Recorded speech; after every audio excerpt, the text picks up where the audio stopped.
네, 정부가 내년부터 주 52시간제가 시행되는 중소기업에 1년간의 계도 기간을 주기로 했습니다.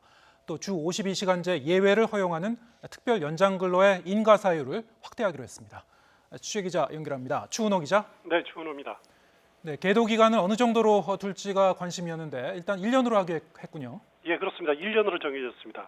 당초 내년부터 50인 이상 300인 미만의 중소기업도 주 52시간제를 시행해야 하는데요.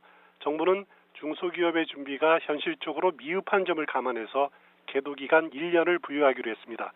주 52시간제 시행을 사실상 1년간 미루겠다는 것입니다. 계도 기간이 부여된 기업은 장시간 근로감독 등 단속 대상에서 제외됩니다. 정부 단속이 아니라 노동자가 진정을 제기해서 근로시간 위반 사실이 확인되더라도 중소기업에 6개월의 시정기간을 주고 시정이 이뤄지면 처벌도 하지 않기로 했습니다.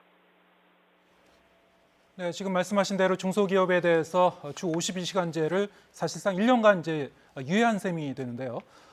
이와 함께 또 어떤 예외를 허용하는 특별 연장근로 인가 사유도 많이 늘어났다고 하는데 어떤 사유가 포함됐습니까? 네, 특별 연장 근로는 주 52시간제의 예외를 허용하는 것입니다.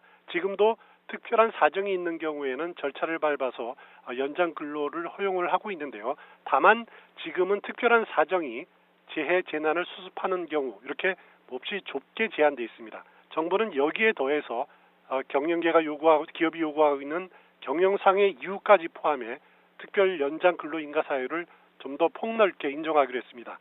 4가지 사유가 추가됐습니다. 인명 보호와 안전 확보를 위해 필요한 경우, 그리고 기계의 갑작스러운 고장 등 돌발적 상황에 대처가 필요한 경우, 업무량이 대폭 늘어나고 이를 처리하지 않으면 사업에 중대한 지장이나 손해가 초래될 경우, 또 국가 경쟁력과 국민 경제를 위해 꼭 필요한 연구개발 업무 등으로 늘어났습니다.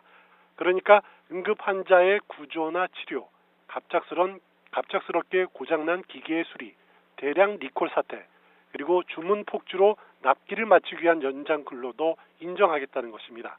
정부는 그렇더라도 노동자의 건강권이 훼손되는 것을 막기 위해 최소한의 기간에만 인가할 방침입니다. 또 한시적으로 외국 인력 지역을 확대할 방침인데 연간 외국인 고용 총량을 유지하되 사업장별로 고용 한도를 20% 상향 조정하는 방안을 검토하기로 했습니다. YTN 추은호입니다.